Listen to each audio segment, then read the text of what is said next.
नेहा सकाळपासून उठून तिचे नित्यकर्म आटोपून आपली खोली साफ केल्यानंतर जसेच ती स्वयंपाकघराकडे गेली, तिला तिथे सुमित्राजी दिसल्या, ज्या नेहाच्या सासू आहेत आणि ज्यांचा चेहरा रागाने फुगलेला होता. कारण होते नेहाचे उशिरा उठणे. खरं तर नेहाचे 2 लहान मुले आहेत, ज्यात एकाचे वय 3 वर्षे आहे आणि दुसरे 4 महिन्यांचे आहे. मुलांसोबत उशिरापर्यंत जागून राहिल्यामुळे तिला रोजच उशिरा उठायला व्हायचे, ज्यामुळे सुमित्राजींचा राग तिला वेळोवेळी सहन करावा लागत होता. नेहाचे लग्न होऊन 5 वर्ष झाली होती.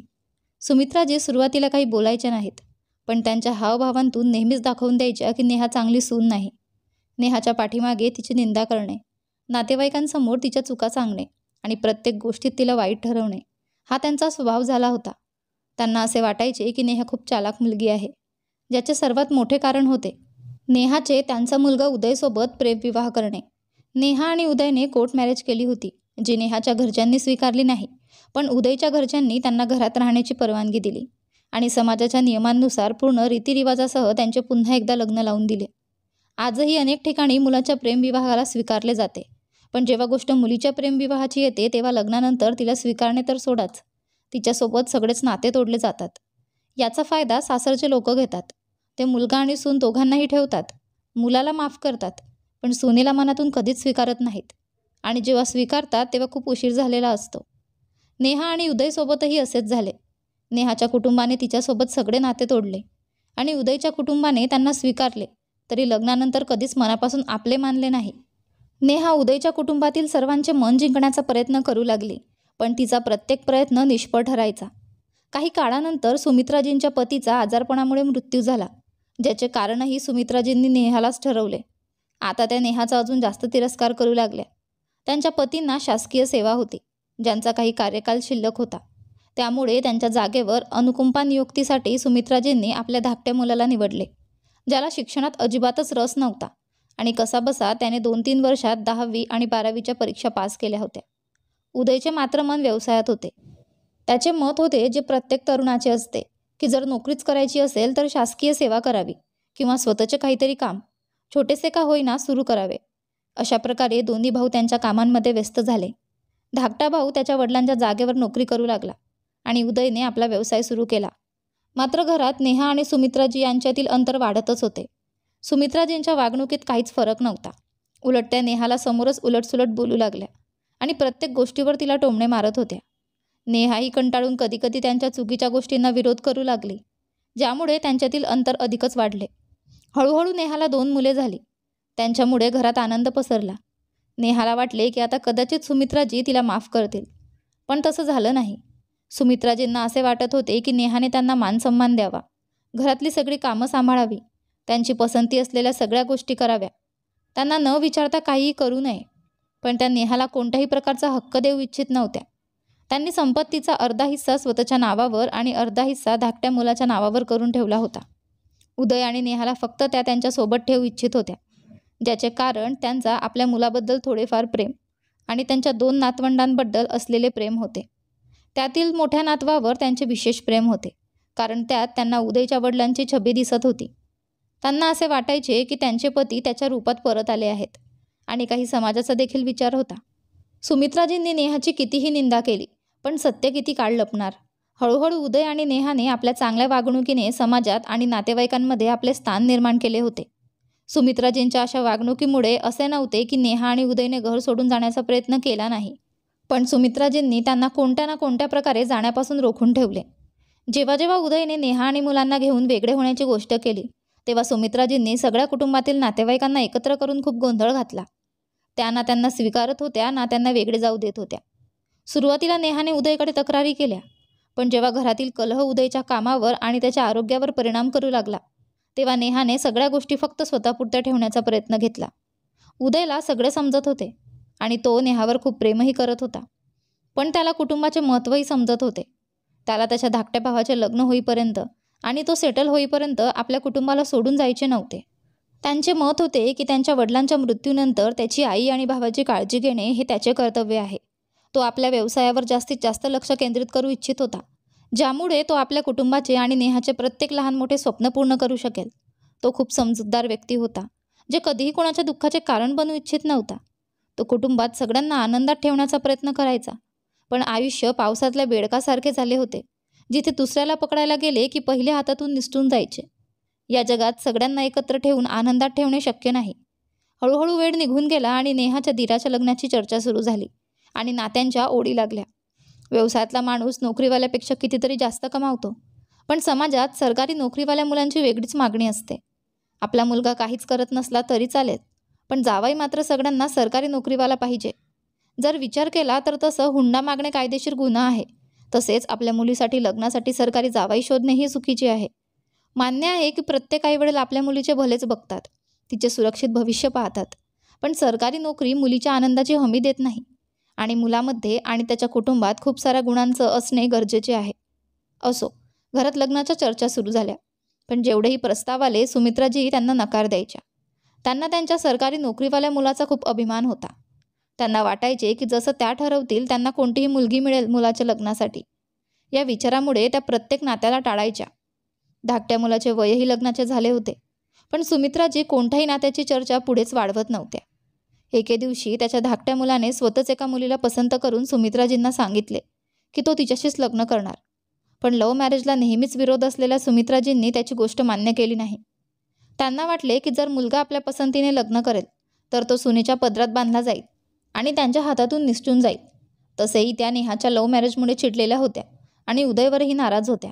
म्हणूनच रागाच्या भरात त्यांनी खूप सारी मालमत्ता धाकट्या मुलाच्या नावावर केली होती. त्यांना भीती होती की येणारी सून नोकरीच्या बळावर त्यांच्या मुलाला त्यांच्यापासून दूर नेईल, म्हणून त्यांनी आपल्याच नातलगांच्या दबावाखाली त्याच्यावर लढाई करून त्याच्या पसंतीची मुलगी नाकारली आणि घाईघाईत एका गावातील गरीब कुटुंबातील मुलीसोबत त्याचे लग्न लावून दिले. त्यांना वाटले की गरीब घरची मुलगी असल्यामुळे ती त्यांचे म्हणणे ऐकेल आणि त्यांच्यापासून घाबरून राहील. पण माणूस जसा विचार करतो तेव्हा नेहमी तसेच घडते असं नाही. काही दिवस तर त्यांची धाकटी सून सुमन चांगली वागत होती. सुमित्राजींनाही सुरुवातीला तिच्यावर खूप प्रेम दाखवले. त्या नेहाला टोमणे मारण्यासाठी सगळ्यांसमोर सुमनचे खूप कौतुक करायच्या. तिला सुसंस्कारी आणि प्रत्येक कामात हुशार सांगायच्या. तिच्यासाठी नवीन नवीन वस्तू आणायच्या. त्यांना वाटायचे की यामुळे नेहाला जाणवेल की तिने कोर्ट मॅरेज करून किती मोठी चूक केली आहे. जर तिने आपल्या आईवडिलांच्या पसंतीने लग्न केले असते तर तिलाही एवढे प्रेम आणि सन्मान मिळाला असता. पण त्यांच्या अपेक्षेच्या विपरीत नेहाला या सगळ्या गोष्टींनी काहीच फरक पडत नव्हता. तिचे जग तिचे मुले आणि नवऱ्यापुरतंच मर्यादित होते. ती सकाळपासून सुमनसोबत सगळी कामं करायची आणि मोकळ्या वेळात स्वतः आणि मुलांची काळजी घ्यायची. ती आपल्या मुलांना उत्तम संगोपन देण्याचा प्रयत्न करत होती. वेळ आपल्या गतीने निघत होता. हळूहळू सुमित्राजींच्या वागणुकीमुळे सुमन त्यांच्यावर हावी होऊ लागली. जरी सुमित्राजी हे सगळे नेहाला कमी लेखण्यासाठी करत होत्या, तरी सुमनला वाटू लागले की त्यांचा धाकटा मुलगा त्यांची कमजोरी आहे आणि त्या त्याच्यावर खूप प्रेम करतात आणि त्यांनी आपली संपत्तीचा अर्धा भाग धाकट्या मुलाच्या नावावर आधीच केला होता. त्यांचे म्हणणे होते की अर्धा हिस्सा त्यांच्या धाकट्या मुलाचा आहे आणि अर्धा त्यांच्या नावावर आहे. जर नेहा आणि उदयला त्यांचा हिस्सा पाहिजे असेल तर नेहाला कायम त्यांच्यासोबत राहावे लागेल आणि त्यांची सेवा करावी लागेल. जर नेहा उदयला घेऊन त्यांच्यापासून दूर गेली तर त्या तिला आपल्या संपत्तीतून काहीही देणार नाहीत. या सगळ्याचा परिणाम सुमनवर जास्त झाला. तिला आता काहीच भीती उरली नव्हती. तिला कळाले होते की सुमित्राजी नेहाचा तिरस्कार करतात, तर सुमनसोबत त्यांना प्रत्येक परिस्थितीत निभावून घ्यावे लागणार आहे. त्यांचे सगळे संपत्तीतले काहीही सुमनचे आहे, कारण सुमित्राजींनी स्वतःच तिला पसंत केले होते. म्हणून तिच्यात काहीही कमतरता काढल्यास ती त्यांना लगेच उत्तर द्यायची, जशी आहे तशी तुम्हीच पसंत करून आणली आहे, तुम्हीच माझ्या घरी लग्नाचा प्रस्ताव घेऊन आलात. जर सुमित्राजी कधी तिला थोडेसे काही म्हणायच्या, ती लगेच त्यांना उलट उत्तर द्यायची. धाकटा मुलगाही तिला काही बोलायचा नाही, कारण त्याला त्याच्या आवडीच्या मुलीशी लग्न करता आले नाही, म्हणून तो सुमित्राजींवर चिडलेला होता. त्याला सुमित्राजींचा स्वभाव आणि नेहासोबत झालेले वागणे चांगले माहिती होते. सुमित्राजींच्या लाडामुळेच तो आधीच बिघडला होता, कारण अखेर तो सुमित्राजींचा लायक मुलगा होता, ज्याने त्यांच्या पसंतीने लग्न केले होते. पण सुमित्राजींना नेहाचा इतका तिरस्कार होता की सुमनच्या अशा वागणुकीचा त्यांना काहीच फरक पडत नव्हता. हळूहळू सुमनलाही नेहाचा राग येऊ लागला. तिला असे वाटायला लागले की सासू प्रत्येक कामासाठी फक्त तिलाच सांगतात. कुणीही नातेवाईक आले की प्रत्येक कामासाठी तिलाच पुढे केले जाते. नेहाला त्या सगळ्यांसमोर कधीच कोणत्याही कामासाठी काही बोलत नाहीत. सुमित्राजी हे सगळे फक्त आणि फक्त नेहाला कमी दाखवण्यासाठी आणि तिला आळशी सिद्ध करण्यासाठी करत होत्या.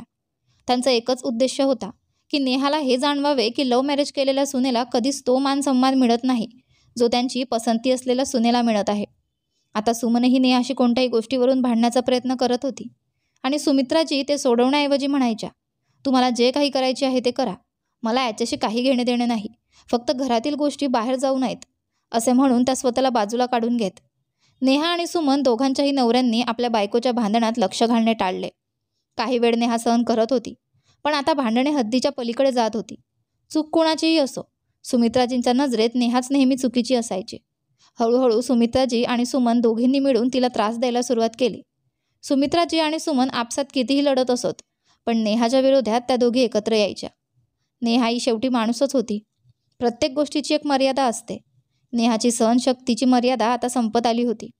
आपल्या सासूचे टोमणे, तिरस्कार नेहा सहन करत होती, कारण तिला वाटायचे की सुमित्राजींचेही आपल्या मुलाबद्दल काही स्वप्न असतील, जे तिच्या लव्ह मॅरेजमुळे तुटले आणि उदयच्या वडिलांच्या अकाली मृत्यूमुळे त्या एकट्या पडल्या आहेत. म्हणून त्या त्यांचा राग तिच्यावर काढतात. हळूहळू सगळं ठीक होईल आणि ती सुमित्राजींचे मन जिंकू शकेल.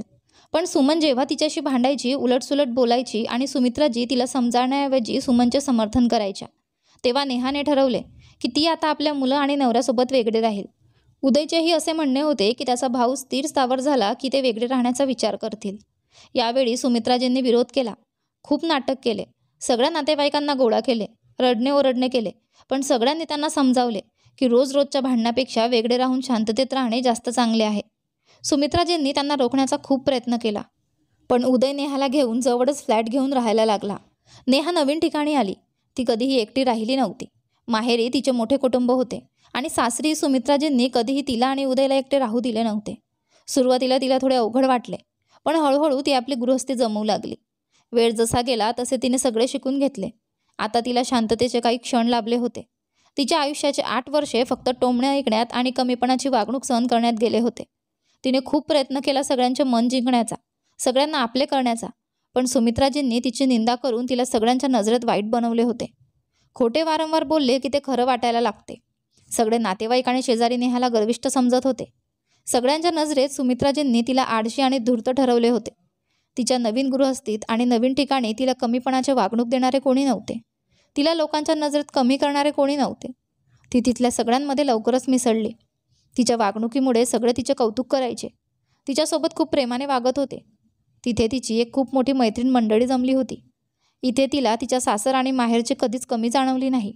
ती खूप शांततेने आणि आनंदाने आपले आयुष्य जगत होती. ती उदय आणि मुलांचे खूप चांगले लक्ष ठेवायची आणि घरही खूप चांगल्या प्रकारे सांभाळायची. याचा परिणाम त्यांच्या नातेसंबंधांवरही होऊ लागला. नेहा आणि मुलांच्या आनंदी चेहऱ्याकडे पाहून उदयही नेहमी आनंदी असायचा. ते आपल्या कुटुंबासाठी वेळ काढायचे. त्यांना वेळोवेळी फिरायला घेऊन जायचे. त्यांची प्रत्येक इच्छा पूर्ण करण्याचा प्रयत्न करायचे. आपल्या मुलांना आणि नेहाला प्रत्येक सुखसोयी देण्यासाठी तो दिवसरात्र मेहनत करायचा.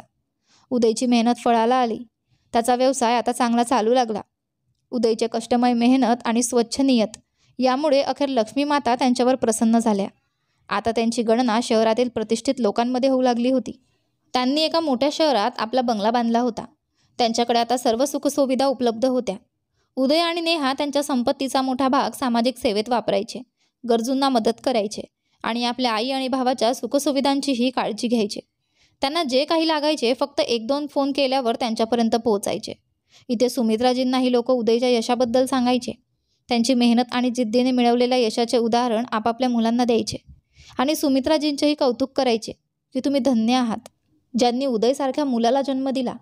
हे सगळं ऐकून सुमित्राजींना उदयचा अभिमान वाटायचा, पण त्याचवेळी नेहाच्या नशिबामुळे त्यांना खूप जळफळाट व्हायचा. हे सगळं ऐकून त्यांचे काळीच तुटायचे की जिथे त्या नेहाला कमी समजायच्या, लव्ह मॅरेज करून आलेल्या सुनेला कधीच मानसन्मान आणि आदर मिळणार नाही असं म्हणायच्या, त्याच नेहाच्याकडे आज सगळे काही होते. जरी सुमित्राजींनी उदयला आपल्याकडून एक पैसाही दिला नव्हता, तरी उदय आज जो काही होता ते फक्त त्याच्या मेहनतीमुळे आणि नेहाच्या साथीमुळेच होता. नेहाने प्रत्येक चांगल्या वाईट काळात त्याची साथ दिली, त्याला आधार दिला आणि त्याचे मनोबल वाढवले. वेळेचे एक मोठे वैशिष्ट्य आहे की तो चांगला असो किंवा वाईट असो, बदलतो नक्कीच. माणसाची नियत चांगली असेल तर त्याचे नशीब कधीच वाईट होऊ शकत नाही. आज नेहा आणि उदयकडे सर्व काही होते. लक्ष्मी माता जेव्हा माणसावर प्रसन्न होतात तेव्हा त्याचे अर्धे दुःख आणि वेदना तशाच कमी होतात. जे लोक कठीण काळात दिसत नाहीत तेच लोक वेळ बदलल्यानंतर शोधून शोधून नातेवाईक काढतात आणि आपुलकी दाखवायला येतात. असंच काहीसे उदय आणि नेहाच्या घरीही होते. मित्रमंडळी आणि नातेवाईक यांचे येणे जाणे सुरूच असायचे. उदय आणि नेहा खूप आनंदी होते. गरजूंना मदत करून त्यांना खूप समाधानी मिळायची, पण कधीकधी ते दोघे उदासही व्हायचे. खरं तर नेहा आणि उदयची खूप इच्छा होती की देव त्यांना एक मुलगी नक्की देईल, पण त्यांची ही इच्छा अपूर्ण राहिली. जेव्हा नेहाला दुसऱ्यांदा मुलगा झाला तेव्हा ती खूप रडली की तिची इच्छा अपूर्ण राहिली. पण त्याहून जास्त दुःख तिला या गोष्टीचे होते की ती उदयची इच्छा पूर्ण करू शकली नाही. उदय तिला समजावत असे की जे देवाच्या मर्जीने होते तेच योग्य असते. मुलगा असो किंवा मुलगी, आपण खूप भाग्यवान आहोत की देवाने आपल्याला आईवडील होण्याचे सौभाग्य दिले आहे. आपण आपल्या सुना मुलीप्रमाणे ठेवू. हे ऐकून नेहाच्या चेहऱ्यावर एक गोड हसू यायचे. तिला उदयच्या प्रत्येक परिस्थितीत समाधान मांडण्याच्या सवयीचा अभिमान वाटायचा आणि तिला स्वतःला खूप भाग्यवान वाटायचे की उदयशी लग्न करण्याचा तिचा निर्णय हा तिच्या आयुष्यातला सर्वात उत्तम निर्णय होता. कधीकधी उदयला आपल्या कुटुंबाची खूप आठवण येत असे, तेव्हा नेहा त्यांना त्यांच्या आईला भेटायला पाठवायची. उदय जेव्हा सुमित्राजी आणि त्यांच्या भावाला भेटायला जायचा तेव्हा सुमित्राजी त्याच्यावर आपल्या कुटुंबासह परत येण्याचा दबाव आणायच्या. जेव्हा उदय त्यांना समजावून सांगायचा की माझं लव्ह मॅरेज तुम्ही कधीच स्वीकारणार नाही आणि नेहाला तुम्ही कधीच सून म्हणून मान्य करणार नाही, त्यामुळे एकत्र राहण्यात काहीच अर्थ नाही, तेव्हा सुमित्राजी त्याला वेगवेगळे मुद्दे सांगायच्या की लोक म्हणतील पैसा आला तर आई आणि भावाकडे पाठ फिरवली. त्याला लालच देऊन म्हणायच्या, तू या घराचा मोठा मुलगा आहेस, माझ्या मृत्यूनंतर जे काही आहे ते सर्व काही तुझेच आहे. तू इथे राहा किंवा तिथे, सगळे तुझे आहे. तू इथे राहू शकत नाहीस तर आम्ही सगळेच तुझ्यासोबत तिथेच राहायला येऊ, सगळे एकत्र राहू. पण आता उदयला या सगळ्या गोष्टींनी काही फरक पडत नव्हता. त्याच्या डोळ्यांसमोर नेहाचा अश्रूंनी भरलेला चेहरा दिसायचा. जेव्हा सुमित्राजीच्या दिवसभराच्या टोमण्यांमुळे आणि भांडणामुळे ती रात्रभर रडायची. मानसिक त्रासामुळे ती आजारी वाटू लागली होती. खूप जास्त मानसिक ताणामुळे तिचा चेहरा नेहमी म्लान वाटायचा. उदयला नेहाची अशी अवस्था पाहून खूप दुःख व्हायचे. ती पहिलीची नेहा कुठेतरी हरवली होती, जिच्यावर पहिल्या नजरेतच त्याचे प्रेम बसले होते. ती नेहा जी नेहमी हसत खेळत राहायची. परिस्थिती काहीही असली तरी तिच्या चेहऱ्यावरचे हास्य कधीच कमी होत नव्हते. पण सुमित्राजींच्या द्वेषाने तिला आतून तोडून टाकले होते. सुमित्राजी जेव्हा वारंवार एकत्र राहण्याचा आग्रह करू लागल्या तेव्हा उदयने त्यांच्याकडे जाणे कमी केले. उदय आणि नेहा त्यांच्या नवीन जगात आनंदी होते, पण इथे सुमित्राजींच्या कर्माचा हिशोब अजून बाकी होता. आनंदाने उदय आणि नेहा यांच्या जीवनाचा पत्ता शोधला होता, पण अद्याप सुमित्रा यांचे प्रकरण बाकी होते. जसे की तुम्ही मागील भागात वाचले होते. सुमित्रा यांची सतत एकत्र राहण्याची जिद्द पाहून उदयाने त्यांना भेटणे कमी केले. आता तो सुमित्रा यांच्यावर वारंवार बोलण्यावर क्वचितच जात होता. उदयला असे वाटत होते की सुमित्रा यांच्या जिद्दीसमोर त्याने हार मानली तर नेहाच्या आयुष्यात पुन्हा दुःख येईल. उदय नेहाला चांगले ओळखत होता. त्याला माहीत होते की जर त्याने नेहाला सुमित्रा यांच्या घरी जाण्यास सांगितले नाही तर नेहा त्यांना त्यांच्या जवळ घेऊन जाईल आणि पुन्हा तसेच होण्याची शक्यता होती, जे मागील 7-8 वर्षापासून होत होते. उदयला सुमित्रा यांचा स्वभाव चांगला माहीत होता. त्याला माहीत होते की परिस्थिती कशीही असली तरी सुमित्रा यांना नेहाला खाली दाबण्याची आणि तिचा अपमान करण्याची संधी सोडणार नव्हत्या. उदय आता सुमित्रा यांना भेटणे पूर्णपणे बंद करत होता. तो आणि नेहा विशेष प्रसंगी निमंत्रण आल्यावरच तिथे जात आणि थोडा वेळ थांबून परत यायचे. इतक्यातही सुमित्रा काहीतरी बोलून नेहाला दुःखी करायच्याच, त्यामुळे नेहाने तिथे जाणे पूर्णपणे बंद केले. उदयच कधीतरी मुलांना घेऊन सुमित्रा यांना आणि भावाला भेटायला जायचा. या सगळ्या गोष्टींचा परिणाम सगळ्यात जास्त सुमनवर झाला. तिला असे वाटायला लागले की नेहा आणि उदय आपले कुटुंब घेऊन सुमित्रा यांच्या त्रासापासून दूर मजेत राहत आहेत आणि तिला मात्र आयुष्यभर सुमित्रा यांचा त्रास सहन करावा लागणार आहे. आता सुमित्रा यांच्याकडे नेहा नव्हती, म्हणून सुमनला खाली दाबण्यासाठी आणि तिचा अपमान करण्यासाठी त्यांनी सुमनवर लक्ष केंद्रित केले. सुमनला घरातली सगळी कामे करावी लागायची आणि सुमित्रा यांच्या माहेराहून कोणीतरी नेहमीच थांबायला यायचे, ज्यामुळे सुमनचे काम वाढायचे. सुमनच्या चुका ज्या नेहा असताना सुमित्रा दुर्लक्ष करायच्या, आता त्यांना फार मोठ्या वाटायला लागल्या.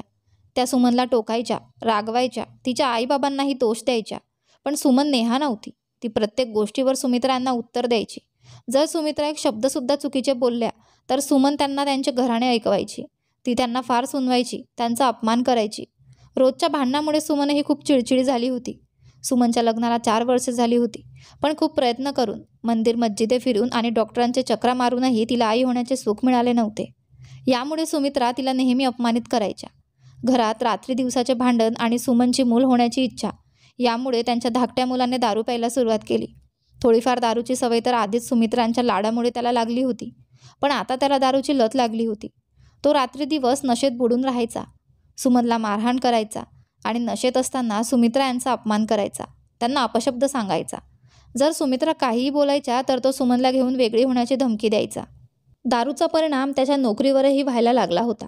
तो क्वचितच नोकरीवर जात होता आणि महिन्याच्या अखेरीस त्याचा नाममात्र पगार मिळायचा, जो तो दारू आणि जुगारात उडवून टाकायचा.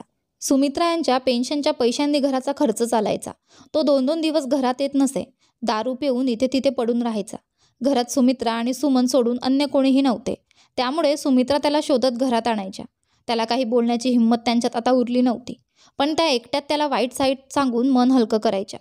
सुमनही आता घराच्या कामांपासून दूर राहायची. तब्येत खराब असल्याचे कारण देऊन सारा दिवस आपल्या खोलीतून बाहेर निघायची. ती सुमित्रा यांच्याकडून लपून आपल्या पतीसाठी बाहेरून जेवण मागवून घेत असे किंवा चिप्स बिस्किट खाऊन खोलीतच राहायची. सुमित्रा यांना संपूर्ण दिवस भूक लागून राहायची. सुमित्रा यांनीही काही दिवस तिला टोचले, राग देखील व्यक्त केला, पण तिला काही फरक पडत नसल्याचे पाहून त्यांनी स्वतःसाठी जेवण बनवायला सुरुवात केली. त्यांच्याबरोबर सुमन आणि तिच्या पतीसाठी देखील जेवण बनवायला लागल्या. जेव्हा जेवण तयार होत असे तेव्हा सुमन मला औषध खायची आहे असे सांगून आपले आणि आपल्या पतीचे जेवण आपल्या खोलीत घेऊन जायची. सुमित्राजीवर हळूहळू घरातील सर्व कामांची जबाबदारी येऊ लागली. सुमनला आता तब्येत खराब असल्याचे बहाणे करायचीही आवश्यकता भासत नव्हती. ती घराची काहीच कामं करत नव्हती. तिला आता कोणाचीही भीती नव्हती. जर सुमित्राजी काही बोलायच्या तर त्यांचा मुलगा आणि सून दोघे मिळून मोठा तमाशा करत. आजूबाजूच्या लोकांनी रोज त्यांचा घराचा तमाशा बघितला. सुमित्राजीने आता त्यांना काहीही बोलणे सोडून दिले. या काळात त्यांना उदयची खूप आठवण येत होती. जो उदय होता, ज्याने सुमित्राजीने एवढे काही चुकीचे केल्यानंतरही कधीच त्यांना अपमानित केले नाही. त्या बायकोच्या गर्वात त्याने नेहा आणि उदयच्या जीवनात किती विष घातले. उदयला लग्नानंतर त्याला घराचा मोठा मुलगा होण्याचा हक्क दिला नाही. अडचणीत असलेल्या उदयची आठवण येताच त्यांचे डोळे भरून येत होते. पण त्यांना माहीत होते की उदय आणि त्यांच्यातील जी दरी खोदली आहे, जी आता कदाचितच भरून निघेल. तुमच्या चांगल्या कृत्यांचं फळ मिळण्यात उशीर होऊ शकतो, पण तुमच्या वाईट कर्माचं फळ तुम्हाला लवकरच आणि नक्कीच मिळते. म्हणून विचारपूर्वक आणि सावधपणे आपल्या कर्माची निवड करावी लागते. सुमन आता घराची मालकीण बनली होती आणि सुमित्राजींची स्थिती त्यांच्या स्वतःच्या घरात एक नोकराणीसारखी झाली होती. त्या दिवसभर घराचे काम करत. त्यांचा धाकटा मुलगा कधी ड्युटीवर तर कधी मित्रांसोबत जुगार खेळण्यात आणि दारू पिण्यात व्यस्त असे. आणि सुमन दिवसभर आरामात टीव्ही पाहण्यात किंवा फिरण्यात आपला वेळ घालवत असे. तिच्या छंदासाठी पैसे सुमित्राजी त्यांच्या पेन्शनमधून देत होत्या. सुमित्राजी नेहमीच सुमन आणि आपल्या धाकट्या मुलाला त्यांना श्वास घेण्यात त्रास होत असल्याची तक्रार करायच्या, पण ते दोघेही त्यांच्या बोलण्याकडे दुर्लक्ष करून निघून जात. हळूहळू त्यांची सर्व बचत सुमन आणि तिच्या पतीने एकत्र उडवून टाकली. घराचा खर्च आता मोठ्या अडचणीतून चालत होता. ज्यांच्या पेन्शनच्या पैशांचा सुमित्राजींना विश्वास होता की उदयची थोडीच कमाई आहे आणि ती आपल्या पेन्शनवरून घराचा खर्च चालवून नेहाला कायम गुलाम बनवून ठेवतील, त्याच पेन्शनचा आता त्यांच्याकडे थोडा भागही उरलेला नव्हता. एक दिवस त्या बाजारातून काही सामान घेऊन घराकडे येत असताना तीव्र उन्हामुळे त्यांना चक्कर आली आणि त्या पडत पडत राहिल्या. त्यांचे सगळे सामान विखुरले. त्यांचा फोन हातातून निसटून गेला आणि तिथेच फुटला. त्यांनी कसाबसा स्वतःला सावरले आणि आपल्या सामानाने फुटलेला फोन, जो आता कामाचा नव्हता, घेऊन घरी आल्या. जेव्हा त्यांनी सुमनला सांगितले की आज रस्त्यात काय झाले, तेव्हा सुमन बऱ्याच वाईट पद्धतीने म्हणाली, तुमचे हे सर्व नाटकांवर माझ्यासमोर काहीही चालणार नाही. जा आणि जेवण बनवा. तिच्या बोलण्यावर सुमित्राजींच्या डोळ्यात पाणी येते आणि त्या चुपचाप उठून स्वयंपाकघरात जेवण तयार करण्यासाठी गेल्या. एक दिवस सुमित्राजी सकाळपासूनच स्वयंपाकघरात लागलेल्या होत्या, कारण सुमनच्या माहेरी तिच्या धाकट्या भावाचे लग्न होते आणि तिचे मोठे भाऊ तिला घ्यायला आले होते. सुमनने आपल्या आणि आपल्या पतीचे सामान पॅक केले आणि आपल्या भावासोबत आपल्या पतीला घेऊन माहेरी निघाली. सुमनने सुमित्राजींना विचारणे किंवा सांगणे देखील गरजेचे समजले नाही. मुलगा तर असेच दारूच्या नशेत होता. तोही गळगळत चुपचाप जाऊन ऑटोमध्ये बसला. सुमनच्या भावाने शिष्टाचार म्हणून जाताना फक्त हेच सांगितले, आवडल्यास येऊ शकता, आणि नमस्ते करून निघून गेला. त्यांच्या निघाल्यानंतर सुमित्राजी घरात चारही बाजूला झालेल्या गोंधळाची गोळा करायला लागल्या आणि सर्व कामं संपवून जसेच त्या आतल्या खोलीत आराम करण्यासाठी आल्या, त्यांच्या डोळ्यातून आसूंचा साठा बाहेर आला. आता त्यांचे आरोग्यही त्यांना सोडू लागले होते. त्या बऱ्याचदा आजारी राहायच्या, परंतु त्यांची काळजी घेणारे कुणी नव्हते. नातलगांनी त्यांच्या अक्कड स्वभावामुळे त्यांच्याशी संबंध ठेवणे बंद करून टाकले होते. जेव्हा कधी कुणी नातेवाईक किंवा कुटुंबातील लोक त्यांना समजावत असत की तुम्ही उदय आणि नेहा यांच्यासोबत चुकीचे करत आहात, मुलांच्या चुकांना माफ करून त्यांना एक संधी द्या आणि सर्व काही तुमच्या धाकट्या मुलाच्या नावावर नकोच करू, नाहीतर दोन्ही मुलांसाठी समान करा, किंवा सर्व काही तुमच्या जिवंतपणे तुमच्या स्वतःच्या नावावर ठेवा, तेव्हा त्या कोणाच्याही काहीही ऐकत नव्हत्या. त्या द्वेषात इतक्या अंध झाल्या होत्या की त्यांना काय योग्य आणि काय अयोग्य हे समजत नव्हते. त्यांचा उद्देश फक्त नेहा आणि उदयला त्यांच्या प्रेमविवाहाची शिक्षा देणे होते. सर्वांना आपल्या एक आवाजाने भीती देणाऱ्या सुमित्राजींची आज अशी अवस्था झाली होती की त्या आपल्या घरात अगदी एकट्या आणि लाचार राहिल्या होत्या. जिथे नेहा आणि उदय त्यांच्याशी काहीही विचारताच बाहेर पडत नव्हते, तिथे आज सुमन त्यांना काहीही सांगितल्याविना त्यांच्या नजरेसमोर आपल्या पतीसोबत निघून गेली. त्यांना हे देखील माहीत नव्हते की ती किती वेळाने येणार आहे. तिचे ATM कार्डही तिच्या धाकट्या मुलाच्या जवळ होते. तिने त्याला घरच्या खर्चासाठी काही पैसे काढून देण्यासाठी दिले होते. हळूहळू सुमनला जाऊन 15-20 दिवस झाले होते. तिच्या भावाचे लग्नही झाले होते. सुमित्राजींचा फोनही खराब झाला होता, त्यामुळे त्यांची आपल्या धाकट्या मुला किंवा सुमनची काहीही चर्चा होऊ शकत नव्हती. सुमित्राजी आता घरात एकट्या होत्या. सर्व कामांची जबाबदारी त्यांच्यावर आली होती आणि त्यांची तब्येतही आता चांगली नव्हती. एक दिवस त्या सकाळपासूनच घराच्या कामात लागलेल्या होत्या. तेव्हा त्यांना श्वास घेताना थोडा तणाव जाणवला. त्यांना चक्कर येत असल्यासारखे वाटत होते. त्यामुळे त्यांनी शेजारच्या शर्माजींच्या मुलाला जवळच्या मेडिकलच्या दुकानातून औषध आणण्यासाठी पाठवले. जेव्हा त्या आपल्यासाठी जेवण बनवत होत्या, तेव्हा अचानक त्यांच्या छातीत भयंकर वेदना झाल्या. त्यांना श्वास घेताना ताण जाणवला. तेव्हा त्या तिथे चक्कर येऊन पडल्या आणि बेशुद्ध होऊन राहिल्या. याच दरम्यान तो मुलगा औषध घेऊन आला. त्याने त्यांच्या या अवस्थेची पाहणी करून ताबडतोब त्यांना उठवण्याचा प्रयत्न केला. पाण्याचे छिटके मारले, पण सुमित्राजींवर काही फरक पडला नाही. त्यामुळे तो आपल्या आईवडिलांना बोलवायला गेला. त्याच्या वडिलांकडे त्यांच्या धाकट्या मुलाचा नंबर होता. त्यांनी त्याला फोन केला तर सुमनने फोन उचलला. त्यांनी सुमित्राजींच्या तब्येतीबद्दल माहिती दिली, तर तिने आवाज व्यवस्थित येत नाही म्हणून फोन ठेवला. त्यांना समजले की सुमन खोटी बोलत आहे, कारण फोन कट करण्यापूर्वी त्यांनी सुमनला आपल्या पतीने विचारताना ऐकले की कसला फोन होता. तेव्हा तिने उत्तर दिले की बुढीबाई आजाराचे नाटक करत आहे. त्यांनी लवकरच उदयला फोन लावला. उदय त्यावेळेस शहराबाहेर आपल्या व्यवसायाच्या कामानिमित्त गेला होता. त्याने शर्माजींना तात्काळ आईला तिथल्या सर्वात मोठ्या रुग्णालयात, जो त्याचा मित्र होता, घेऊन जाण्याची विनंती केली आणि तातडीने आपल्या येण्याचे आश्वासन दिले. उदयला माहीत होते की कोणत्याही परिस्थितीत त्यांना तिथे पोहोचायला किमान 2-3 तास लागतील. त्याने नेहाला फोन करून आईच्या तब्येतीबद्दल सांगितले आणि नेहाला तातडीने रुग्णालयात पोहोचण्यास सांगितले. नेहाने उदयकडून शर्माजींचा नंबर घेतला आणि आपल्या मुलांना राणी दिदी, जी तिच्या घराच्या कामात मदत करत होती, तिच्याकडे सोडून तातडीने रुग्णालयासाठी निघाली. जेव्हा ती रुग्णालयात पोहोचली, तेव्हा शर्माजी तिथे गेटजवळच भेटले. नेहाने त्यांना नमस्कार केला आणि त्यांच्यासोबत मिळून रुग्णालयाच्या सर्व औपचारिकता पूर्ण करून सुमित्राजींना तिथे भरती करून घेतले आणि शर्माजींचे खूप आभार व्यक्त करून त्यांना घरी पाठवून दिले. आता रुग्णालयात फक्त नेहा आणि सुमित्राजीच होत्या. डॉक्टरांनी त्यांच्या अनेक चाचण्या घेतल्या आणि सांगितले की सुमित्राजींच्या दोन्ही किडन्या खराब झाल्या आहेत. जर तातडीने त्यांचे ऑपरेशन करून किडनी बदलली नाही तर त्यांचे जगणे कठीण आहे. हे ऐकून नेहा फार घाबरली. तिच्या डोळ्यांतून अश्रू वाहू लागले. तिने तातडीने उदयला फोन करून लवकर येण्यास सांगितले. सुमित्राजींच्या किडनीच्या समस्येची गोष्ट नेहाने लपवली. तिला वाटत नव्हते की उदय घाबरला जावा. तिने त्यांच्या येण्यावर सर्व काही सांगायचे ठरवले. नेहाने आपले दीर आणि दिराणीला फोन केला, पण त्यापैकी कोणीही तिच्या फोनचे उत्तर दिले नाही. नेहा नेहमीप्रमाणे तिच्या प्रिय सुमित्राजीच्या दुर्दशेची काळजी घेत होती. तिला संकोच जाणवत होता. तेवढ्यात नर्सने येऊन नेहाला सांगितले की सुमित्राजीची स्थिती खूप गंभीर आहे. त्यांना 1-2 दिवसात जलद किडनी डोनरची व्यवस्था करावी लागेल. नेहाला काहीच समजत नव्हते. ती सुमित्राजीसह अगदी एकटी पडली होती. तिने एकदा पुन्हा सुमनला फोन केला. यावेळी सुमनने तिचा फोन उचलला. जेव्हा नेहाने सुमनला सुमित्राजींच्या स्थितीबद्दल सांगितले, तेव्हा ती आधी थोडी घाबरली की लोक तिची दुर्दशा पाहून तिला विचारू शकतात की तिने त्यांचे योग्य लक्ष ठेवले नाही. तिने आपण लवकरच येऊ असे म्हणून फोन ठेवला. फोन ठेवल्यावर नेहा बसलीच होती की तिला समोरून उदय दिसले. त्यांना पाहून नेहा फुटून करून रडू लागली. उदयच्या विना नेहा आज बिलकुल एकटी पडली होती. सुमित्राजीच्या अशा स्थितीला पाहून तिला खूप दुःख होत होते. ती सुमित्राजीवर नक्कीच रागावली होती, पण तिने कधीही इच्छित केले नाही की त्यांच्यासोबत काहीही चुकीचे होऊ दे. उदयला समजले की काही गंभीर बाब आहे. त्याने नेहाला विचारले, तर तिने त्यांना सर्व सांगितले. सुमित्राजीचे रिपोर्ट पाहून उदयच्या डोळ्यातूनही अश्रू येऊ लागले. सुमनच्या माहेर जवळच होते, म्हणून सुमन आणि तिचा पतीही हॉस्पिटलमध्ये आले. सुमनला भीती होती की जर सुमित्राजीने उदयचा हक्क हिरावून घेतला आणि जे काही तिने तिच्या पतीसाठी केले आहे त्याबद्दल ती त्यांच्याकडून किंवा तिच्या पतीकडून किडनी मागू नये.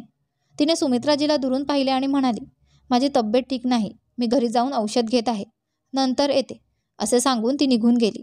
तिचा पती म्हणाला, मी सुमनला सोडून येतो, असे सांगून तिच्यासोबत तोही गेला. आता हॉस्पिटलमध्ये फक्त उदय, नेहा आणि सुमित्राजीच होते. त्यावेळी उदयने नेहाला सांगितले की तू आईची काळजी घे, मी आत्ता येतो, असे सांगून तो तिथून जलद निघून गेला. तो थेट डॉक्टरच्या कॅबिनमध्ये गेला. त्याने सांगितले की एक व्यक्ती एक किडनीसह जिवंत राहू शकते. जर डोनर मिळत नसेल तर तो त्याची किडनी त्याच्या आईसाठी देण्यासाठी तयार आहे. आपण लवकरच सर्व टेस्ट करा. उदयने जलद बाहेर जाताना नेहा घाबरली की अचानक त्याला काय झाले, म्हणून तीही त्याच्या मागे मागे आली. तिने उदय आणि डॉक्टरच्या सर्व गोष्टी ऐकल्या. ती आत येऊन उदयसमोर उभी राहिली आणि पूर्ण दृढतेने म्हणाली, तू आईला किडनी देणार नाहीस. उदय घाबरला. त्याला वाटले की आईने तिच्यासोबत जे काही केले आहे त्यामुळे ती त्याला किडनी देण्यास नकार देत आहे. परंतु नेहाने पुढे म्हटले की जर किडनी द्यायची असेल तर ती सुमित्राजीला देईल, कारण एकतर ती उदयला खूप प्रेम करीत होती, दुसरे उदयला आपल्या व्यवसायामुळे नेहमी धावपळ करावी लागते. काही दिवस घराबाहेर राहावे लागते. नेहाला मुलांना आणि त्याच्या व्यवसायाला सांभाळावे लागते, म्हणून ती नाही इच्छित की उदयच्या आरोग्यावर थोडाही प्रभाव पडो. भलेही एक व्यक्ती एक किडनीच्या साहाय्याने जिवंत राहू शकतो, पण देवाच्या बनवलेल्या शरीरात छेडछाड केल्याचे दुष्परिणाम तर होतातच. उदयने आधी तर स्पष्ट नकार दिला, पण नेहाच्या खूप समजावून सांगण्यावर, आपल्या प्रेमाचे वचन देण्यावर आणि आपल्या शपथेवर उदय भारी मनाने मान्य झाला.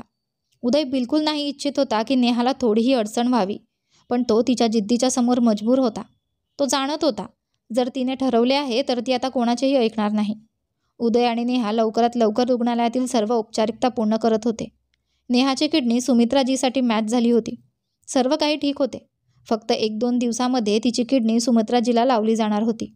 इथे सुमन आणि सुमित्राजींचा लाडका मुलगा आपला चेहरा लपवत बसला होता. सुमनने तिच्या आजाराचा बहाणा करून सुमित्राजींना भेटायला जाण्यास नकार दिला आणि तिचा पतीही महत्त्वाच्या कामाचा बहाणा करून शहराबाहेर गेला. शेवटी तो दिवसही आला जेव्हा ऑपरेशन होणार होते. उदय खूप घाबरलेले होते. अखेर आज त्याच्या आयुष्यातील 2 सर्वात महत्त्वाच्या व्यक्तींच्या जीवनाचा प्रश्न होता. एकीकडे त्याची आई होती, जी मृत्यूच्या काठावर उभी होती.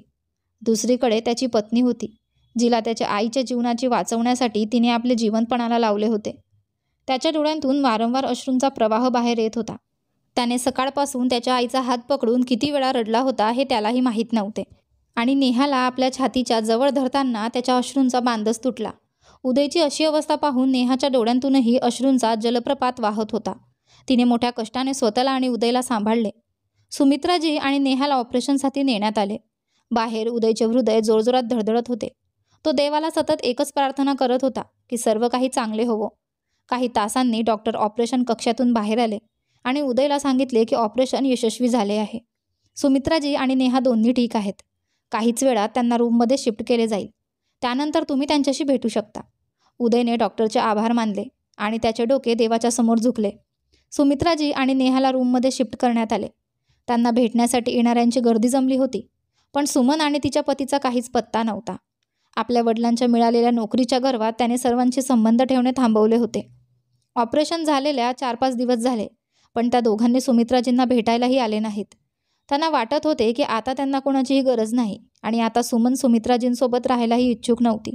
ती मनातच विचार करत होती की नेहा आणि उदय तिला त्यांच्यासोबत घेऊन गेले तर तिला त्यांच्यापासून मुक्ती मिळेल. सुमित्राजींच्या स्थितीत आधीच्या तुलनेत बराच सुधार झाला होता. नेहा हळूहळू थोडी निरोगी होत चालली होती.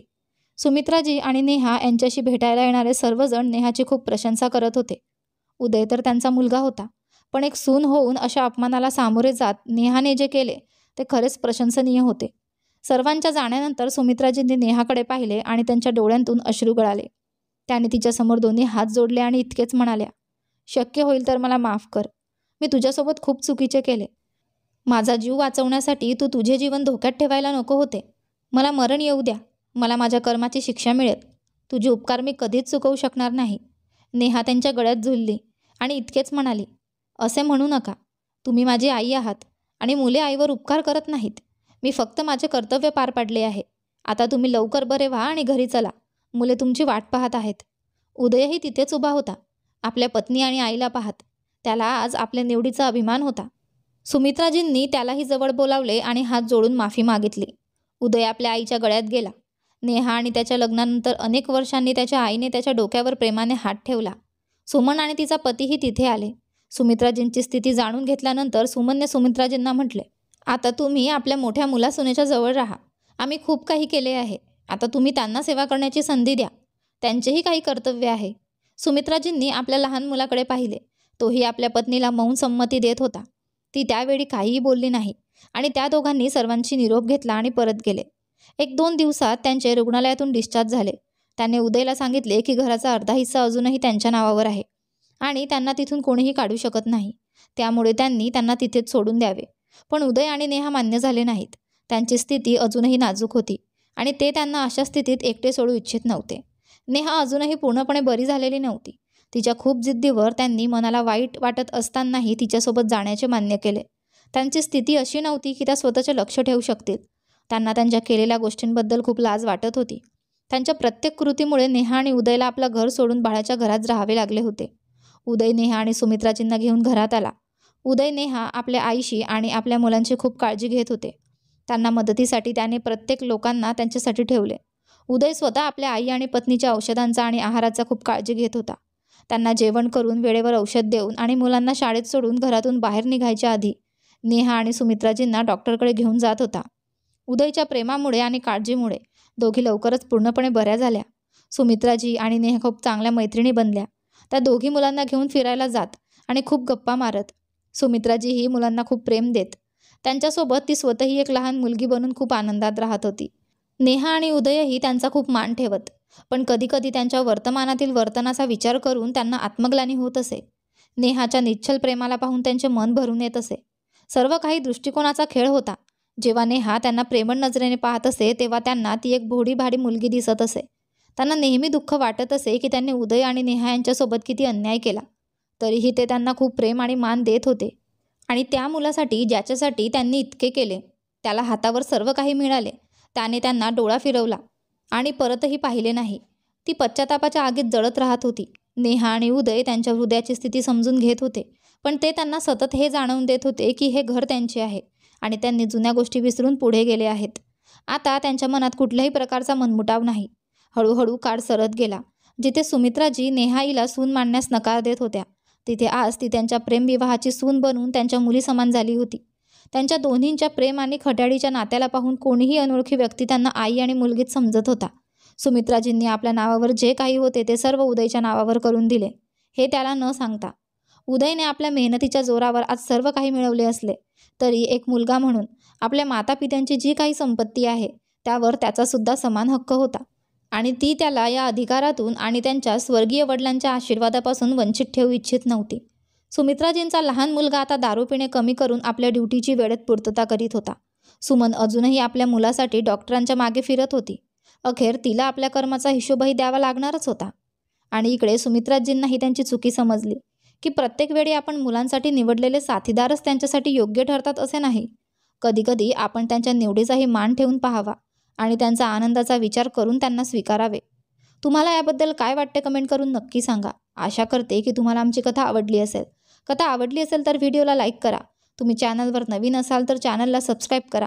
आणि हो, नोटिफिकेशन बेल दाबा जेणेकरून पुढील व्हिडिओची अपडेट तुम्हाला सर्वात आधी मिळेल.